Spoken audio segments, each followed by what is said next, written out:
আমি মোটামুটি এখন ধরেই নিয়েছি আসলে গত 1 মাসের যে কর্মকাণ্ড বা পলিটিক্যাল রেটোরিক্স বলি বা যা বলি সরকারের পক্ষ থেকে যে ধরনের কমিউনিকেশন হচ্ছে, আমি মোটামুটি ধরেই নিয়েছি যে আসলে গণভোট ইমপ্লিমেন্ট হবে না। I will be very happy if I am wrong, if I am proven wrong, but গণভোট ইমপ্লিমেন্ট হবে না। এবং এটা মনে হয় সরকার ইতিমধ্যেই যথেষ্টভাবে পরিষ্কার করেছে।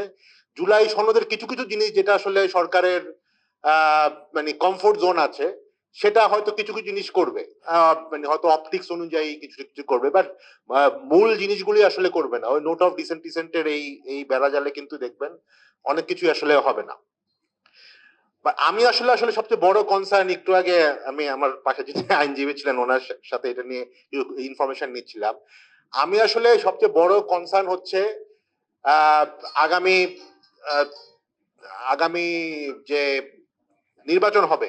আমরা জানি যে গত 12 বছর, 12 থেকে 15 বছর আমাদের যে রাজনীতি হয়েছিল, সেই রাজনীতি আসলে মেইন কোন ব্যাপারটাকে আবর্ত করে রাজনীতিটা হয়েছিল, সেটা ছিল তত্ত্বাবধায়ক সরকার, তাই না? আমরা তত্ত্বাবধায়ক সরকারটাই কিন্তু আমাদের রাজনীতির মেইন ব্যাপার ছিল। আমি ঘুরে ফিরে দেখছি যে এখনো আমাদের আসলে তত্ত্বাবধায়ক সরকারের ব্যাপারই আসলে হয়তো রাজনীতি হয়ে যাবে।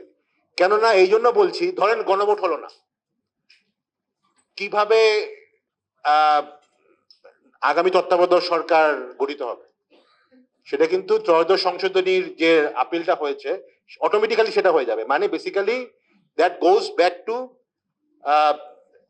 চিফ জাস্টিস, মানে মানে লাস্ট চিফ জাস্টিস। যেটা কিন্তু আমার যত খেয়াল আছে, বদরুল ভাই বলতে পারবেন, বিএনপি বা বর্তমান সরকারের থেকে সালাউদ্দিন সাহেবরা কিন্তু এটাই চাচ্ছিলেন, প্রথম থেকেই এটাকেই পুশ করছিলেন। বাট জুলাই সনদের মধ্যে কিন্তু একটা ছিল যে সব পার্টি মিলিয়ে একটা কনসেনসাস ক্যান্ডিডেট হবে তত্ত্বাবধায়ক সরকারের প্রধান হিসাবে, এবং তারপরে যদি কোনো কারণে না হয় সেটা র্যাঙ্ক চয়েসের মাধ্যমে হবে। এবং সেই র্যাঙ্ক চয়েসের ব্যাপারটা আমাদের নাগরিক কোয়ালিশন থেকে একটা প্রপোজাল হিসেবে আসছিল। তো বাট সেগুলি কিন্তু দেখা যাচ্ছে বিএনপি প্রথম থেকেই কিন্তু বলছিল যে না, এগুলি তো আসলে তেমন বেশি ওটা না। ঘুরে ফিরে আলটিমেটলি বিএনপি যা চেয়েছিল বিচার বিভাগের উপরে ব্যাপারটা চলে আসতে বা চিফ জাস্টিসের উপরে ব্যাপার চলে আসতে, ঘুরে ফিরে কিন্তু ওদিকেই যাচ্ছে। কারণ অটোমেটিক্যালি তো এটা কনস্টিটিউশনের মধ্যে চলে আসছে ত্রয়োদশ সংশোধনীর আপিল রায়টার উপরে।